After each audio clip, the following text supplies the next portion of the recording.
Hi, welcome to the latest training. This time we're going to take a look at working with Word and how to use find and replace. The document that I have on screen contains copy that I took off of a website. I literally selected the text off the website and pasted it as plain text in my document. So it did not come with any of the formatting. But what it did come with is some extra features and elements that I want to get rid of, as well as some characters that are different than that are not word text, they're not letters. Such as I scroll down here, you can see there's one in the word fathers, and scroll down a little bit farther, there's one before the word as, there's another one after the comma and time. So I'm going to use the find and replace dialog box to help me clean this up. It's only a 3-page document.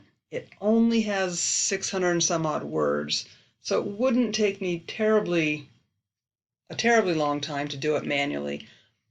But imagine if I had a much larger document and there's a lot of changes that need to be cleaned up. Find and replace is going to save me all kinds of time. And before I use find and replace, I want to turn on the non-printing characters. That's up here on the Home tab in the Word program window. I'm going to click on this Show Hide button, which shows all the non-printing characters. Every time space has been pressed on the keyboard, anytime the Enter button's been hit, anytime you've hit Tab, all kinds of non-printing characters will show up if you show them. It's just an on-off button. So when they're on, you're able to see the paragraph marks at the end of each paragraph. The 3 paragraphs that I'm selecting in this example, they don't have extra paragraphs between them, because when Frank Mullen typed this out, he didn't hit enter twice. He just hit enter once because he didn't want white space between paragraphs.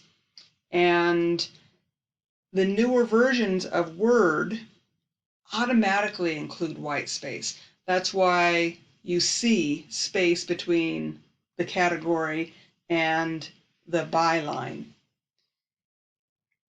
For websites, if you want extra white space between paragraphs, oftentimes you are going to need to hit enter 2 times, and that's what's happened here. So I want to clean those up. Since Word already has the white space for me, I'm going to let find and replace do it for me. So I'm going to come up to my Home tab, far right-hand side of the ribbon, and I'm going to click on Replace.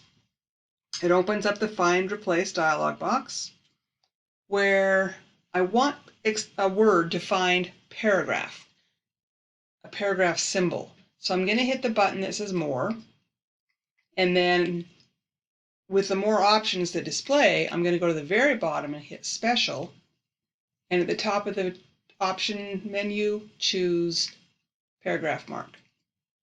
And it puts this weird character in there, it's code. I'm going to do that twice because I want Word to find both paragraph marks anytime it's paragraph.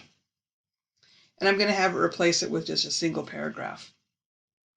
When I hit Find Next, Word automatically advances in the document to select the first instance of what I asked it to find.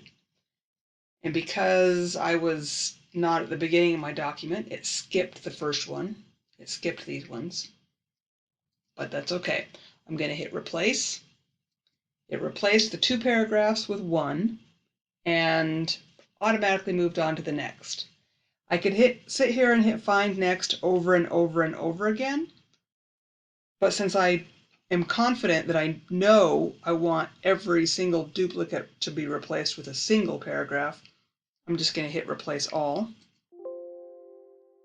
And it's done. It did it 17 times. And I hit OK. I'm going to scroll up just to confirm that it did double back and catch that double paragraph mark between the Reno, Nevada and the paragraph that starts the document. So that's the very basics of working with find and replace. As always, I appreciate you stopping by and taking a look at the video. If you have questions, I encourage you to reach out and I'm happy to help you. We can work with your files and fix your documents instead of looking at my weird examples. Until I hear from you, thanks, and I'll see you in the next video.